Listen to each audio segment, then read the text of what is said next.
আন্তর্জাতিক ক্রিকেটে দীর্ঘ সময় একসঙ্গে খেলেছেন রোহিত শর্মা ও বিরাট কোহলি। বিরাটের মতো তিনিও আন্তর্জাতিক টি-20কে বিদায় জানালেন।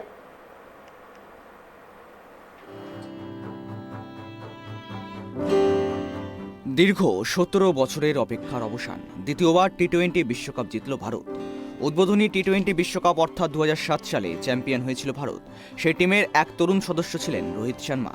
টি-20 ফরম্যাটে দ্বিতীয় ট্রফি এলো সেই রোহিত শর্মার নেতৃত্বেই। বয়সভিত্তিক টুর্নামেন্ট থেকে সিনিয়র দল। আন্তর্জাতিক ক্রিকেট দীর্ঘ সময়ে একসঙ্গে খেলেছেন রোহিত শর্মা ও বিরাট কোহলি। তাদের শুধুই সতীর্থ বলা যায় না, মাঠের রোকো জুটি, বন্ধুও। আর বন্ধুর পথ বেছে নিলেন রোহিত শর্মাও।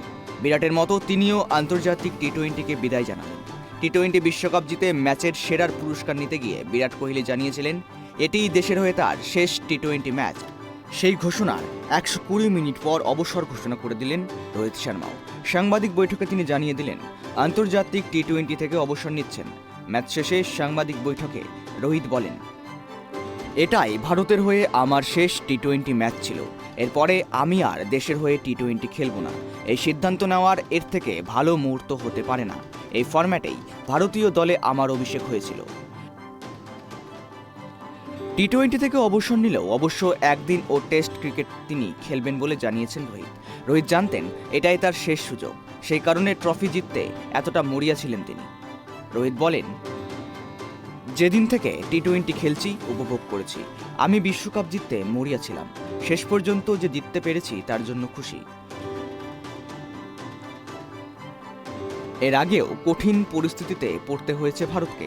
বেশিরভাগ ক্ষেত্রে হতাশা সঙ্গী হয়েছে, কিন্তু দেওয়ালে পিঠ ঠেকে গেলে তারা কি করতে পারেন তা এই ম্যাচে দেখিয়েছেন বলে জানিয়েছেন রোহিত। রোহিত আরও বলেন, হারতে হারতে সবাই বুঝেছে কঠিন পরিস্থিতিতে কেমন খেলতে হয়। দেওয়ালে পিঠ ঠেকে গেলে কিভাবে ফিরতে হয় সেটা আমরা দেখিয়েছি। যখন খেলা দক্ষিণ আফ্রিকার হাতে ছিল তখনও আমরা একটা দল হিসাবে খেলেছি। আমরা জিততে চেয়েছিলাম, এরকম একটা প্রতিযোগিতা জিততে চেয়েছিলাম। দলের সবাইকে নিয়ে আমি গর্বিত।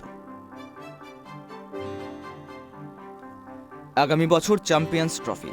2027 সালে ওয়ান বিশ্বকাপ থাকায় চ্যাম্পিয়ন্স ট্রফিও ওয়ান ডে ফরম্যাটেই হবে। বিরাট রোহিত কি আদৌ চ্যাম্পিয়ন্স ট্রফিতে খেলবেন? প্রশ্নটা কিন্তু থেকেই যাচ্ছে। Bureau report, tribe TV Bangla.